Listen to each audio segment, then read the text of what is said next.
जैसा श्वेता जी ने कहा कि डेयरी और पोल्ट्री की बहुत ज़्यादा जानकारी है, तो मैं बता दूं कि वो जानकारी सब आप ही लोगों के बीच से आई है। जो हमारा जो प्रतियोगिता चल रही है नुस्खे वाली, किसानों के नुस्खे, तो जब हम मिलते हैं फार्मर से, चाहे वो पोल्ट्री फार्मर हो, डेयरी फार्मर हो या किसान हो, सबसे कुछ ना कुछ नुस्खा हमें मिलता है और हम उस पर लिखते हैं। अगर आप चाहते हैं कि उन किसानों के नुस्खे आपको भी मिलें, आप भी पढ़ें और उनका फ़ायदा उठाएं, तो किसान तक पर डेयरी, पोल्ट्री, मछली पालन, हर तरह के पालन से जुड़ी खबरें, कैसे इनको पाला जा सकता है, कैसे इनकी बीमारियों से निपटा जा सकता है, तो ये खबरें आपको पढ़ने और सुनने को मिलेंगी किसान तक पर।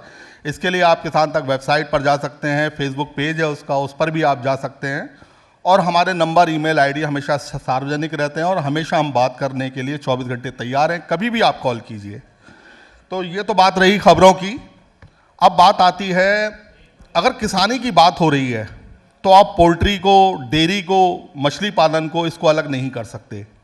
मैं आपसे एक रिपोर्ट साझा करना चाहूँगा, मैंने इस संस्थान की, हैदराबाद की, कि जो किसान मुर्गी पालन करता है, गाय भैंस पालता है, मछली पालन करता है, वो कभी आत्महत्या नहीं करता। जितने किसानों ने आज तक देश में आत्महत्या करी है, वो मुर्गी पालन नहीं करते थे, गाय भैंस पालन नहीं करते थे, मछली पालन नहीं करते थे। तो मेरे इसको बताने का मतलब इतना है कि इसके महत्व को समझिए, खेती किसानी के साथ इस पर भी ध्यान दीजिए, लोगों से मालूमात कीजिए इसका पालन कैसे कर सकते हैं। अब बात करते हैं हम पोल्ट्री की। अंडे में हम तीसरे से दूसरे नंबर पर आ चुके हैं अभी कुछ महीने पहले ही। दूध की बात करें तो लगातार हम पहले नंबर पर हैं आप लोगों की बदौलत, क्योंकि आप किसानी के साथ पशुपालन भी करते हैं।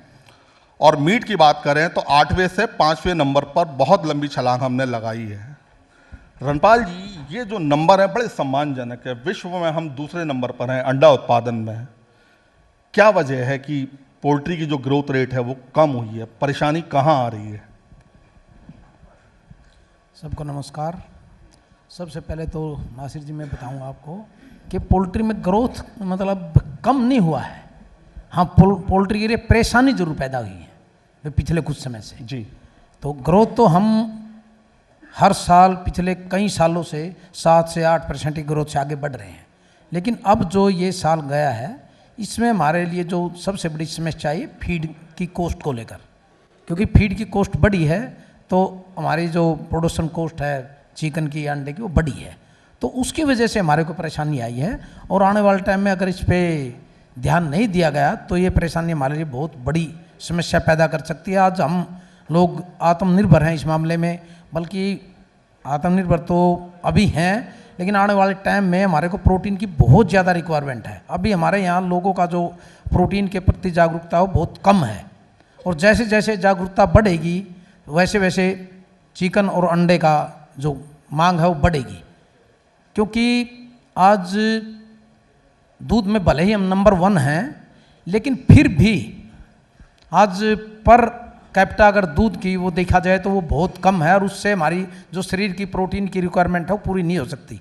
हमारा हरियाणा ही लगा लो आप।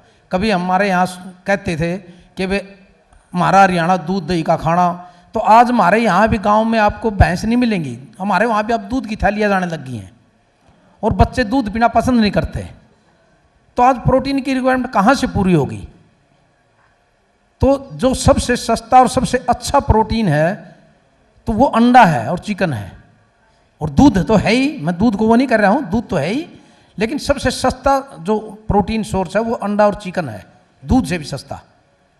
और इसके सामने अभी जैसे जैसे रिक्वायरमेंट बढ़ेगी तो हमारी फीड में मक्का की, सोया DOC की, इसकी भी खपत बढ़ेगी, जो हमारे लिए एक समस्या पैदा कर रही है, क्योंकि हमारे पास इतनी प्रोडक्शन नहीं है जितनी आने वाले टाइम में हमारे पास कंजप्शन होगी। तो इस वजह से थोड़ा ये दिक्कत है, बाकी ऐसा अभी नहीं। ये आपने जो बताई ये एक परेशानी भी है, शिकायत भी है, इससे हम इत्तेफाक करते हैं, लेकिन इसका समाधान क्या है? बस इसका समाधान तो जैसे कुछ देर पहले मंत्री जी ने बताया था कि हमारा जो किसान है उस पे अगर हम ध्यान दें कि पर एकड़ यील्ड हमारा बढ़े, जिससे उसकी लागत भी कम हो, उसका मुनाफा भी बढ़े, तो इस प्रकार के या तो सीड हमारे देश में ही हमारे जो साइंटिस्ट हैं वो इस प्रकार का सीड यहाँ डेवलप किया जाए, जिससे हमारी पर एकड़ जो यील्ड है, जो अभी बहुत कम है किसी भी ग्रेन में लेके, अगर दूसरे देशों को की निस्बत देखा जाए तो, चाहे वो जीएम सीड ही यूज कर रहे हैं, तो उनकी हमारे से जो पर एकड़ यील्ड है वो डबल ट्रिपल के करीब है। अभी हमारे पास सोइंग एरिया ज़्यादा नहीं है, जितना सोइंग एरिया है हम तकरीबन यूज कर चुके हैं। अब हमारा जो सारा फोकस है इस पे ही होना चाहिए कि हमारी पर एकड़ यील्ड बढ़े, जिससे जो आने वाले टाइम में हमारे देश की रिक्वायरमेंट है, चाहे वो खाने में है, चाहे वो मुर्गी फार्म के लिए है, चाहे वो और किसी चीज़ के लिए है, वो तभी पूर्ति हो पाएगी जब हम पर एकड़ यील्ड हमारा बढ़ेगा, उसकी तरफ ध्यान दिया जाएगा। तो ये आप सुन रहे हैं अभी रणपाल ढांडा जी को, पोल्ट्री फेडरेशन ऑफ इंडिया के प्रेसिडेंट। अब मैं जानना चाहूँगा रिकी थापर जी के पास, जो पोल्ट्री फेडरेशन ऑफ इंडिया के कोषाध्यक्ष ट्रेजरर हैं और एक बड़ी पोल्ट्री कंपनी से भी जुड़ा हुए हैं।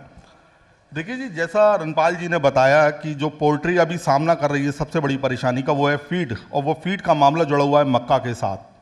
तो अभी जो परेशानी है, जो आपकी बातें सुन के लग रहा है, वो परेशानी पोल्ट्री फार्मर की है। लेकिन ये कब जो आम कंज्यूमर है, जो 7 रुपये का अंडा खरीद के खाता है या चिकन खरीद के खाता है प्रोटीन की कमी को पूरा करने के लिए, क्योंकि सबसे सस्ता सोर्स इसी को माना जाता है, उस पर यह प्रभाव पड़ेगा? अगर पड़ेगा तो कब तक? नासिर साहब, जैसे आपने अभी कहा कि हम सेकंड लार्जेस्ट एग प्रोड्यूसर हो गए हैं। हमारी अगर हम फिगर्स की बात करें तो 300 मिलियन लेयर्स हमारी एनुअल प्लेसमेंट है। ऐसे अगर हम ब्रॉयलर की बात करें तो 5 से 5 बिलियन ब्रॉयलर की ईयरली प्लेसमेंट है। और हम पर कैपिटा की बात करें तो प्राइवेट इंडस्ट्री और एसोसिएशन की फिगर के हिसाब से 103 अंडे पर पर्सन पर ईयर हमारी पर कैपिटा है, और ब्रॉयलर की हम बात करें तो 7.2 kg पर पर्सन है। हमारी संख्या मतलब एक व्यक्ति के हिस्से में सालाना 103 अंडे आ रहे हैं, और जो चिकन है वो 7-7.5 किलो के आसपास। हालांकि 103 अंडे बहुत ज़्यादा नहीं है, चौंकिएगा नहीं कि हम साल के 103 अंडे खा रहे हैं। जो मेडिकल काउंसिल है वो रिकमेंड करती है 180 अंडे, यानी हमें सालाना कम से कम 180 अंडे खाने चाहिए, जो खा सकते हैं। प्रोटीन की कमी उससे पूरी होगी। बाकी प्रोटीन के लिए आप दूध, पनीर और भी बहुत सारी चीज़ें हैं। जी प्लीज़। अगर आप हमारी संख्या को देखते हुए आप ये सोचें कि अगर हमारा पर कैपिटा पर पर्सन 2 अंडे भी पर पर्सन बढ़ जाएं तो हमारी कितनी रिक्वायरमेंट है, और आने वाले टाइम में हम ज़रूर हम नंबर 1 पे, जैसे डेयरी में है, एग प्रोडक्शन में भी हम नंबर 1 पे जाएंगे। अब हम बात करते हैं पोल्ट्री इंडस्ट्री हमारी 7 से 8% हर साल ग्रो कर रही है पिछले 8-10 सालों से, क्योंकि ये एम्प्लॉयमेंट का बहुत अच्छा सोर्स है। गाँव में ये जो पोल्ट्री फार्म या dairy farm, aquaculture, bee keeping करके ये सेल्फ एम्प्लॉयमेंट जनरेट कर रही है। हम 7 से 8% ग्रो कर रहे हैं, लेकिन जब हम अपने एग्रीकल्चर की बात करते हैं तो एग्रीकल्चर की ग्रोथ हमारी सिर्फ 1 से 2% है।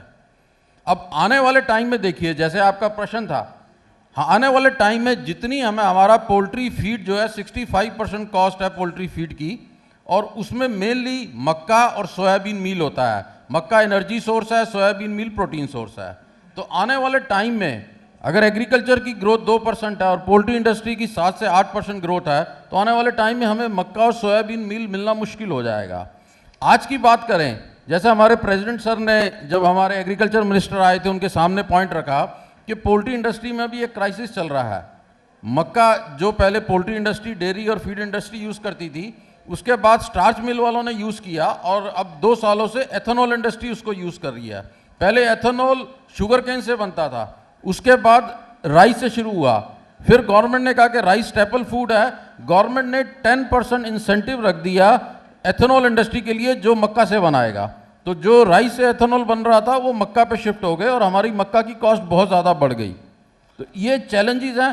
फीड कॉस्ट बढ़ी, फीड कॉस्ट से अंडे और चिकन की कॉस्ट बढ़ी, तो फार्मर के लिए क्राइसिस आ गया। जो पोल्ट्री फार्मर है, जब उसकी कॉस्ट ऑफ प्रोडक्शन बढ़ जाती है तो उसकी इनकम बहुत रिड्यूस हो गई है, बहुत मार्जिन पे आ गया वो। सारा साल क्या होता है, पोल्ट्री, हम कहते हैं P for poultry, P for problems, P for profit. Hindi में हम बोलते हैं का कुकट का कठिनाई, माँ मुर्गी माँ मुश्किल। तो ये पोल्ट्री एक लाइफ स्टॉक है, इसमें कठिनाइयाँ, मुश्किलें रहेंगी, लेकिन साथ में जैसे मैंने कहा पी फॉर प्रॉफिट भी है, तो प्रॉफिट रहेगा। लेकिन हमें प्रॉफिट तभी रहेगा अगर हमारी कॉस्ट ऑफ प्रोडक्शन मेंटेन रहेगी। मक्का के रेट बढ़ने से, फीड कॉस्ट बढ़ने से हमारे मार्जिन कम हो गए, तो फार्मर को रेट बढ़ाना पड़ेगा। अब जैसे आपने पूछा था, अगर अंडा और चिकन का रेट बढ़ता है तो ये सीधा कंज्यूमर पे इफेक्ट करेगा। रिजर्व बैंक ऑफ इंडिया हर महीने इन्फ्लेशन के ऊपर एक रिपोर्ट निकालता है। तो अगर ये हमारी फीड कॉस्ट को हमने नहीं कंट्रोल किया तो वो सारा भार मुर्गा और चिकन महंगा होगा, उससे आने वाले कंज्यूमर पे फ़र्क पड़ेगा। तो हम गवर्नमेंट से यही चाहते हैं कि जैसे आप किसानों का ध्यान रख रहे हैं, हमारे पोल्ट्री फार्मर भाइयों का भी ध्यान रखें और कुछ ना कुछ ऐसा किया जाए कि एथेनॉल इंडस्ट्री के लिए, एथेनॉल इंडस्ट्री की कितनी रिक्वायरमेंट है, या तो उनको अलाउ किया जाए इंपोर्ट जीएम सोयाबीन मील और कॉर्न, कि जितनी आपकी सोया कॉर्न आपकी रिक्वायरमेंट है कॉर्न की, एथेनॉल इंडस्ट्री डायरेक्ट इंपोर्ट कर सकती है उस टाइम जब यहाँ पे फसल नहीं होती है। तो कुछ ना कुछ गवर्नमेंट को पोल्ट्री फार्मरों का भी सोचना पड़ेगा। धन्यवाद। इसमें एक सवाल और है आप ही से कि जो प्रॉब्लम्स आपने बताई, परेशानी आपने बता दी, लेकिन ज़रूरी है कि समाधान पर भी जाएं। तो पोल्ट्री फार्मर अगर फीड में मक्का शामिल करके खिलाता है तो क्या उसका कोई विकल्प, कोई ऑप्शन है? कैसे मुर्गी पालन को वो अपने को कंटिन्यू रख सकता है, जारी रख सकता है? ऐसा जैसे, क्योंकि ग्रेन मैंने जैसे बताया, मक्का ग्रेन है और ये एक एनर्जी सोर्स है।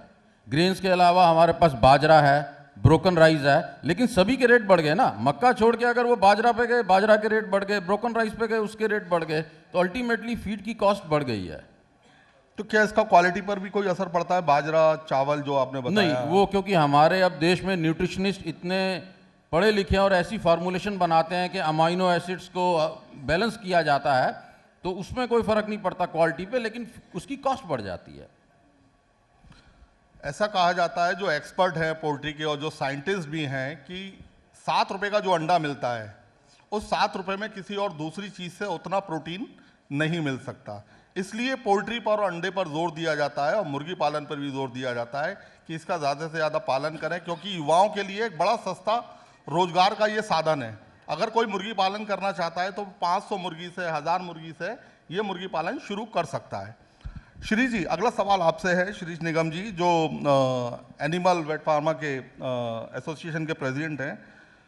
पोल्ट्री को लेकर बहुत सारी अफवाहें हैं, ख़ास तौर से अंडे को लेकर, लेकिन हम उन अफवाहों पे अभी नहीं जा रहे हैं क्योंकि वो फिर एक लंबा सेशन हो जाएगा और वक्त की कमी है। सवाल एक सीधा सीधा ये है कि क्या जो मुर्गे मुर्गियों को, गाय भैंस को जो दवाई खिलाई जाती है बीमार होने पर, क्या उसका असर दूध पर, अंडे पर या चिकन पर पड़ता है? ये प्रभावित करते हैं, ये सच है? हॉल में उपस्थित सभी किसान भाइयों का और किसान आज तक परिवार का मैं तहे दिल से शुक्रिया अदा करता हूं, इंफा को इनवाइट करने के लिए, नासिर साहब का। अब आपका जो सवाल है नासिर साहब, इसी में जवाब छिपा हुआ है। देखिए, भारत का कोई भी किसान इनपुट और आउटपुट देख के इनपुट लगाता है। अगर किसान या पशुपालन में जानवर को ट्रीट करने की कॉस्ट उसको जिंदा रखने से ज़्यादा होगी तो नॉर्मली किसान उस पर खर्चा नहीं करते। तो अगर यदि आप देखेंगे, फर्स्ट लाइन ऑफ जो हमारे हिस्टोरिकली अवेलेबल है इंडिया में, लोग आयुर्वेदिक या हर्बल प्रोडक्ट्स ट्राई करते हैं। दूसरा लाइन जाते हैं लोग एंटीबायोटिक्स पे, जो पशु चिकित्सक प्रिस्क्राइब करते हैं। और फसाई, food safety security authority of India का हर किसान जो आज की डेट में पोल्ट्री फार्मिंग कर रहा है, पोल्ट्री फार्मिंग में अचानक नया फार्मर नहीं पैदा होता। वो 500 का ब्रायलर फार्म या छोटा फार्मर होता है, धीरे धीरे बड़ा होता है।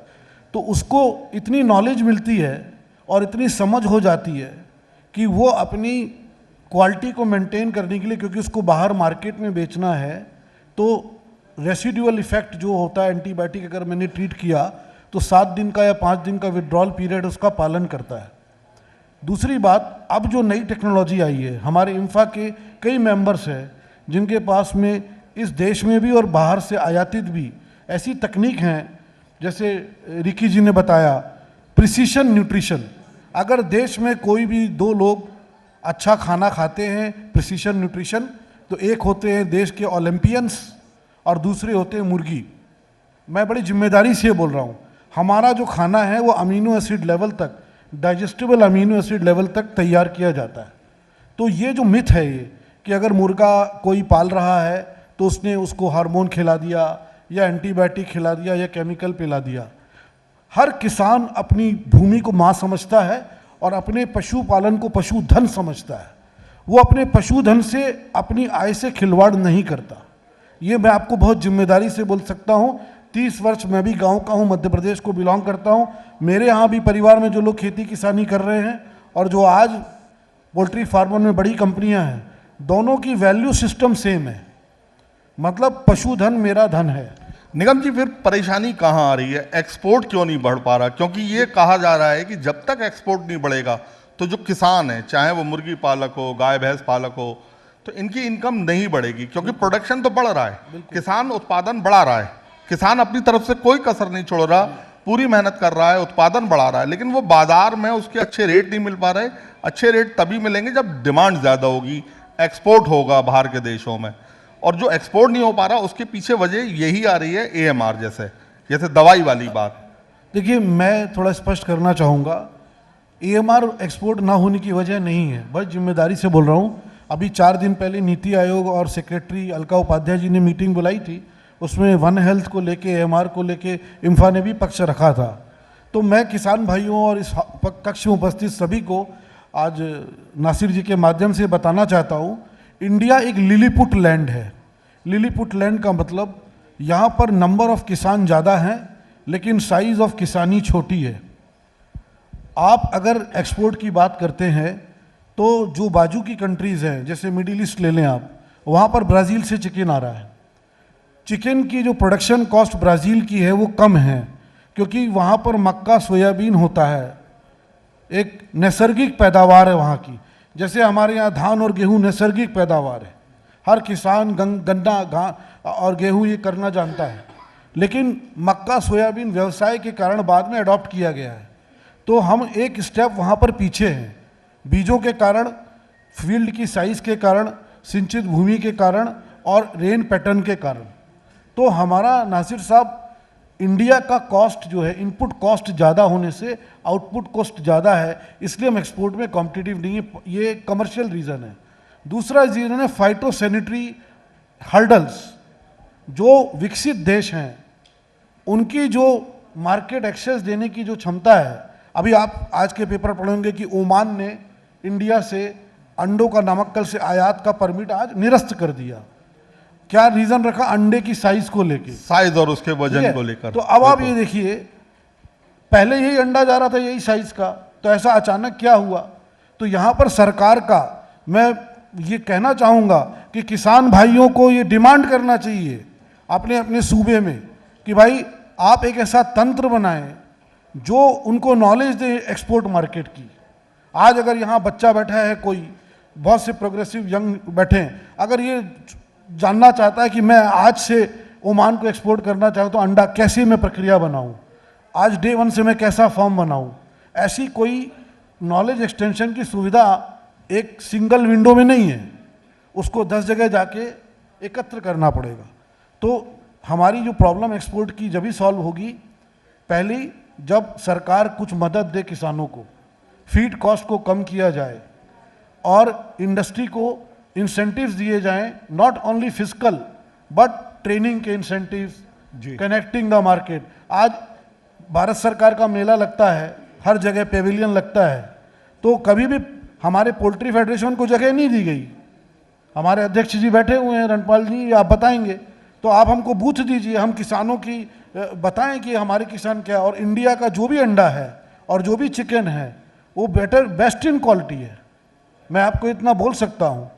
तो हमारे पास में तैयार है, लेकिन मार्केट के अंदर एक सूडो सैनिटरी बैरल्स भी हैं, हर्डल्स भी हैं, जिसके कारण एक्सपोर्ट नहीं हो पा रहा है। तो एक हो गया व्यावसायिक, दूसरा हो गया आप समझ लीजिए इकोनॉमिकल, जी, जो ट्रेड बैरियर्स हैं। अदरवाइज इंडिया का जो पोल्ट्री का आज का किसान है, इंडिया का वेटनेरियन है, इंडिया की फार्मा कंपनी है और इंडिया का तंत्र तैयार है एक्सपोर्ट अपॉर्चुनिटी को कैप्चर करने के लिए। बहुत शुक्रिया निगम जी, आपने बहुत अच्छी जानकारी साझा की हम लोगों के साथ, हमारे किसान भाइयों के साथ, क्योंकि यहाँ बहुत बड़ी संख्या में मुर्गी पालक भाई भी हैं जो बेशक इस जानकारी से फ़ायदा उठाएंगे।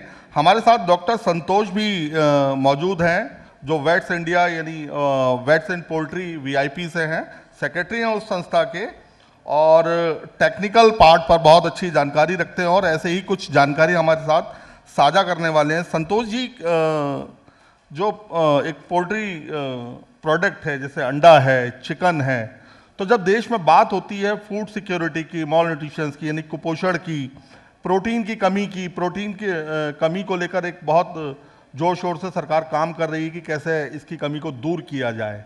तो पोल्ट्री सेक्टर जो इतना बड़ा पोल्ट्री सेक्टर है, जहां 14,000 से ज़्यादा करोड़ अंडों का सालाना उत्पादन होता है, तो वहां इसका फायदा कैसे उठाया जा सकता है जिससे कि पोल्ट्री फार्मर की इनकम भी बढ़े?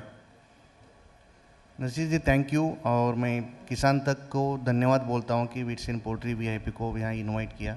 यहाँ सारे डिग्निटरीज है, सीनियर है, और जो किसान भाई है, मेरी माता बहनें हैं, भाई है, सबके लोग प्रणाम। पोल्ट्री वी डोंट से कि पोल्ट्री इंडस्ट्री है, ये प्रोटीन इंडस्ट्री है। और जो माल न्यूट्रिशन की बात हुई जा रही है, इस ऑफिशियल फिगर कि इंडिया में ऑलमोस्ट 13.7% अभी भी माल न्यूट्रिशन की प्रॉब्लम है, और इसके डेटा और भी वेरी हो सकते हैं। और माना ये भी जाता है कि ऑलमोस्ट 20 to 25% ऐसे लोग हैं जो उनको रात का खाना नहीं मिलता। अब आयरनी देखिए, जैसे सब यहाँ महानुभव बता रहे हैं, पोल्ट्री इंडस्ट्री बहुत बढ़िया है और we are providing cheapest source of protein. और अगर आपको मैं पर यूनिट कॉस्ट बताऊं तो अंडे की जो कॉस्ट है पर ग्राम प्रोटीन की, इट इज़ अराउंड 90 पैसा, एंड चिकन की इज़ अराउंड 75 पैसा। ये सबसे लीस्ट है, जबकि मिल्क की भी थोड़ा सा ज़्यादा है, अदर सोर्सेज की और ज़्यादा है। इतना सबसे अच्छा नॉन अडल्ट्रेटेड सोर्स अपने पास है, तो वाई शुड हम लोग उस तबके तक क्यों ना पहुँचाए, उस लेवल तक क्यों ना जाए। ज़रूरी है कि जो बीच में गैप है, कई बार ये व्हाट्सएप यूनिवर्सिटी से, फेसबुक यूनिवर्सिटी से कई सारी रील्स चलती है, व्यूज़ चलते हैं, उनका ऑब्जेक्टिव अपना अलग है। तो जो लोग इसको फॉलो कर रहे हैं उनकी दुनिया अलग है, हमें उसमें नहीं जाना है, ये चैलेंज सबके लिए है। लेकिन जो जानकार लोग हैं, जैसे किसान भाई है या जो यंगस्टर्स भी हैं, इनको समझना चाहिए कि इसके पीछे साइंस क्या है। जैसे सर ने भी कहा कि जो स्पोर्ट्स पर्सन है और हमारी मुर्गी है, इन दोनों को ही बैलेंस फीड मिलता है। क्या आप में से कोई बता सकता है आप रोज़ का एनर्जी कितना ले रहे हैं, प्रोटीन कितना ले रहे हैं? नहीं बता पाएंगे हम लोग, लेकिन हमें पता है कि हम लोग मुर्गी को क्या दे रहे हैं, अमीनो एसिड कितना जा रहा है, विटामिन कितना जा रहा है, मिनरल कितना जा रहा है। सो एक बैलेंस फूड और मोस्ट अफोर्डेबल फूड मिल रहा है। अच्छा, सिर्फ इतना ही नहीं, हम लोग जो किसान भाई है उनके लिए we are the process industry. जो पोल्ट्री, जो किसान भाई मेज़ या सोया उगाते हैं, मेज़ का almost 60 to 70% poultry industry consume करती है। सोया के साथ भी वे अप्रोक्सीमेटली 50% हम लोग कंज्यूम करते हैं। तो ये हैंड इन हैंड है। जो शुरू में नज़ीर जी ने कहा था कि हमें जो आत्महत्याएँ होती है या जो भी बैड डेप्स होते हैं, तो उसकी रीज़न है कि हम लोग एक ही सोर्स के ऊपर अवेलेबल है। लेकिन आज की जो मॉडर्न पोल्ट्री है इंडिया की, we are leading globally, 2 number पे 3 नंबर पे हम लोग रैंक कर रहे हैं चिकन और एग्स में। तो इसमें बहुत कुछ किया जा सकता है अगर आप इसमें आओ। पर कैपिटा कंज्यूम जैसे सर ने बात की थी, हम लोग अगर 1-2% भी बढ़ाते हैं तो इसकी बहुत ज़्यादा हमारी रिक्वायरमेंट है। कुछ कंट्रीज़ है जैसे जापान है या चाइना है, इनका per capita eggs consumption is around 380 plus, और जो ग्लोबल का कंजम्पशन है मीट का अराउंड 18 kg है पर हेड, और इंडिया का जैसे कहा कि 5 to 6 kg है। तो we are lot of scopes. लेकिन ये affordable protein, good protein, scientific तरीके से जो और अफोर्डेबल तरीके से बन रहा है, वो एंड तक जाना चाहिए। That was in hotel. जी बिल्कुल, बहुत एक अच्छी जानकारी आपने साझा की है किसान भाइयों के साथ। चूँकि वक्त आगे बढ़ रहा है तेज़ी से, तो रणपाल जी, हमारे यहाँ बहुत सारे किसान भाई मौजूद हैं और बहुत सारे, इससे भी ज़्यादा कई गुना लोग ऑनलाइन हमको देख और सुन रहे हैं। जिस तरह से फ़ोन आ रहे हैं हम लोगों के पास, हमारी टीम के पास, तो बहुत सारे ऑनलाइन भी जुड़े हैं। अगर पोल्ट्री और किसानी की बात करें, जैसे मैंने एक अभी रिपोर्ट का अभी हवाला दिया था, तो जो किसान भाई यहाँ बैठे हैं वो कैसे मुर्गी पालन करके अपनी इनकम को बढ़ा सकते हैं, बहुत संक्षेप में, कि उन्हें मोटे मोटे तौर पर क्या करना होगा शुरुआती दौर में? देखिए, पोल्ट्री का काम एक ऐसा काम है जिसको आप जितने मर्जी छोटे स्केल से शुरू कर सकते हैं, और करना भी छोटे स्केल से ही चाहिए। अगर हम एक 500 या 1000 बर्ड का फार्म बनाना चाहते हैं, तो अब ज़रूरी नहीं है कि एक बहुत अच्छी बिल्डिंग बना के बहुत पैसा लगा के उस पर काम किया जाए। हमारे वहाँ जो भी संसाधन हमारे पास होते हैं गांव में, खेत में, हम उनसे ही एक छोटा अपना एक ट्रायल के तौर पे फार्म बना के उसको शुरुआत कर सकते हैं। और फिर जैसे जैसे हमें लगता है कि हम कॉन्फिडेंस हमारे अंदर आता है कि हम ये काम कर सकते हैं या हमें ये काम करना चाहिए, तो उसके बाद हम इसको धीरे धीरे आगे एक अच्छे तरीके से आगे बढ़ा सकते हैं। तो इसमें कोई ज़्यादा बड़ी वो नहीं है, और इतनी ज़्यादा मतलब इन्वेस्टमेंट करने की भी ज़रूरत नहीं है कि भाई कोई आदमी इसको कर ही नहीं सकता शुरू। इसको ठीक ठाक इन्वेस्टमेंट करके शुरू किया जा सकता है और बड़ा अच्छा काम है, भविष्य बहुत अच्छा है, तो इसमें कोई दिक्कत नहीं है। प्लीज़, आप कुछ कहना चाह रहे हैं रिकी जी? जैसे हमारे माननीय प्रधानमंत्री जी श्री मोदी जी कहते हैं कि हमें फार्मर्स की इनकम डबल करनी है, तो फार्मर की इनकम डबल सिर्फ एनिमल हस्बेंड्री को साथ जोड़ा जाए, चाहे वो पोल्ट्री फार्मिंग हो, डेयरी फार्मिंग हो, बी कीपिंग हो, एक्वाकल्चर हो, उसी से डबल फार्मर की इनकम हो सकती है। माननीय प्रधानमंत्री जी ने इस बात को समझा और उन्होंने एनिमल हस्बेंड्री के लिए कुछ साल पहले अलग डिपार्टमेंट बनाया। पहले हमारा एनिमल हस्बेंड्री डिपार्टमेंट एग्रीकल्चर के अंडर आता था। बिल्कुल। इसको एनिमल हस्बेंड्री की इंपॉर्टेंस को देखते हुए उन्होंने एक अलग एनिमल हस्बेंड्री डिपार्टमेंट बनाया, जिसमें हमारे एनिमल हस्बेंड्री मिनिस्टर और उसके बाद उनके मिनिस्टर ऑफ स्टेट 2 रखे गए, पोल्ट्री और डेयरी के लिए और एक्वाकल्चर के लिए। जी। तो जैसा आपने भी शुरुआत इसी से की थी कि जो एनिमल हस्बेंड्री किसान भाई साथ कर रहा है, पोल्ट्री हो, डेयरी हो, एक्वाकल्चर हो, वो हमेशा तरक्की करेगा। और अगर हम चाहते हैं कि हमारे माननीय प्रधानमंत्री जो कहते हैं कि हम अपनी फार्मर्स की इनकम डबल करें, तो हमें ज़रूर poultry farming, dairy farming, aquaculture, bee keeping में आना चाहिए। धन्यवाद। ये बिल्कुल सही बात है। मछली पालन की अगर बात करें तो केंद्र सरकार ने उसके लिए 20,000 करोड़ से ज़्यादा का बजट बनाया हुआ है और देती है सरकार। इससे बड़ा बजट कहीं आपको देखने को नहीं मिलेगा। नीली क्रांति का बजट अलग है, PMMSY का ये अलग है, ये एक बड़ा बजट है। जी। एक मैं आपके मंच के माध्यम से सरकार से रिक्वेस्ट करना चाहूँगा कि जैसे फिशरी में है या डेयरी में है, फार्मर को प्रोत्साहन मिलता है कोई भी काम करने के लिए। हमारे पोल्ट्री में कोई ऐसा वो नहीं है जिससे एक छोटे फार्मर की हेल्प हो सके, उसको छोटा मोटा लोन दिया जाए या कुछ अपना काम वो शुरू कर सके। तो इसके लिए मैं आपके मंच के माध्यम से एक बार ये बात वो करना चाहूँगा, छोटे फार्मर को ध्यान में रखते हुए कुछ ऐसी स्कीम आनी चाहिए पोल्ट्री में भी। और पोल्ट्री एक बहुत अच्छा सेक्टर है जो मतलब ग्रोथ भी, आज जो हम फार्मर लोग इतने आगे गए हैं, जो बड़े हैं हमारे फार्मर भाई सभी, वो अपने दम पे ही बड़े हैं। हमारे को इतना ज़्यादा ब्रॉयलर फार्मिंग है खासकर कोई सहयोग नहीं होता किसी प्रकार का भी। तो हम ये रिक्वेस्ट करते हैं छोटे फार्मर को इस प्रकार को किया बिल्कुल। और आखिर में मैं आपसे यही कहना चाहूँगा, एक बात ऐड करना चाहूँगा, क्योंकि यंग किसान लोग हैं। Animal husbandry infrastructure development fund, AHIDF, आप लोग गूगल करें, इसका अध्ययन करें और नासिर साहब से टच में रहें। इसमें ऐसी कुछ स्कीम है जो जैसे रणपाल जी ने बोला, आप छोटे स्तर पे काम चालू कर सकते हैं। बिल्कुल, मैं इसी पर आ रहा था। कोई भी भाई बहन, कोई भी किसान भाई बहन अगर मुर्गी पालन, मछली पालन या गाय भैंस पालन करना चाहता है, बकरी पालन करना चाहता है, भेड़ पालन, तो आप उसके बारे में, योजनाओं के बारे में कैसे पालन करें, क्योंकि हमारे पास देखिए जो अभी आप एक्सपर्ट देख रहे हैं, ये पोल्ट्री के एक्सपर्ट हैं, ये जो पशुओं को दवाइयाँ दी जाती हैं उसके एक्सपर्ट हैं, उसकी एसोसिएशन के प्रेसिडेंट हैं। तो ऐसे हमारे पास बहुत बड़ी टीम है, बहुत लोग हमारे साथ जुड़े हुए हैं जो सिर्फ आप लोगों की भलाई के लिए हमसे जुड़े हैं और उनसे बातचीत करके हम ये सारी खबरें किसान तक पर पब्लिश करते हैं, वीडियो भी बनाते हैं। जो माध्यम आपको अच्छा लगे, किसान तक पर आप वीडियो भी सुन सकते हैं, खबरें भी पढ़ सकते हैं और आपको पशुपालन से जुड़ी हर खबर, हर वीडियो किसान तक पर मिलेगा। आप उससे जुड़े रहिए। अगर वहाँ कहीं परेशानी आती है तो आप हमसे जुड़िए, हमें फ़ोन कीजिए, ईमेल कीजिए, जैसे चाहें आप हमसे संपर्क कर सकते हैं। हमेशा हम आप लोगों के लिए तैयार हैं। आप किसान तक के साथ जुड़े रहिए। तो बहुत अच्छी जानकारी आप लोगों ने दी है और शायद आखिर में डॉक्टर संतोष कुछ कहना चाहते हैं। और इसी के साथ ये जो पोल्ट्री के एक्सपर्ट हैं, हम इस सेशन की आपसे विदा लेते हैं। जी डॉक्टर संतोष। 30 सेकंड लूँगा।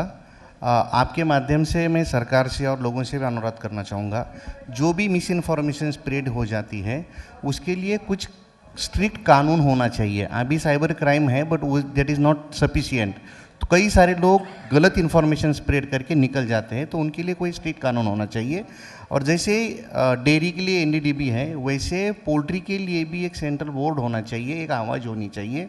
तो आपके माध्यम से हम लोग सरकार तक भी आवाज़ देना चाहते हैं कि पोल्ट्री के लिए भी ऐसा कुछ सोचे जहाँ पे सब लोग एक साथ आके एक आवाज़ दे सकें। बिल्कुल, इसको भी हम आपकी तरफ से लिखने की कोशिश करेंगे। शुक्रिया, बहुत बहुत शुक्रिया आप लोगों का।